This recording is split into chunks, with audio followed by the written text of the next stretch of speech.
Muna ke hai rakan menyegetanyo kata tinggal dunia, ka habis umur, ka meninggal, ka mati.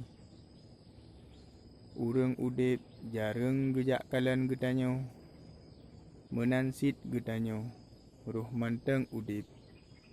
Tak pergunakan ke udipnyo bak jalan yang geridha li Allah Ta'ala. Nyo sangat memprihatinkan menyenak anggota keluarga getanyo yang kahanale dan tanpa perhatian untuk memperbaiki atau membersihkan makam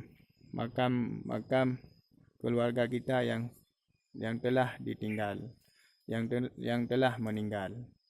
Maka dari itu, wahai rakan-rakan lun, wahai kawan-kawan saya, apabila ada anggota keluarga kalian atau anggota keluarga teman kalian yang senantiasa kalian ingin berziarah, maka berziarahlah, berdoalah kepada mereka, karena sesungguhnya doalah yang dapat mereka harapkan kepada kita yang masih hidup di dunia ini. Maka dari itu, wahai saudara-saudaraku, wahai umat muslimin dan muslimat,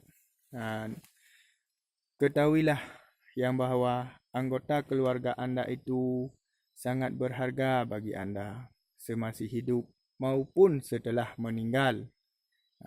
Walaupun setelah meninggalkan kita, yang bahawa mereka tetap anggota keluarga kita. Maka doakanlah mereka.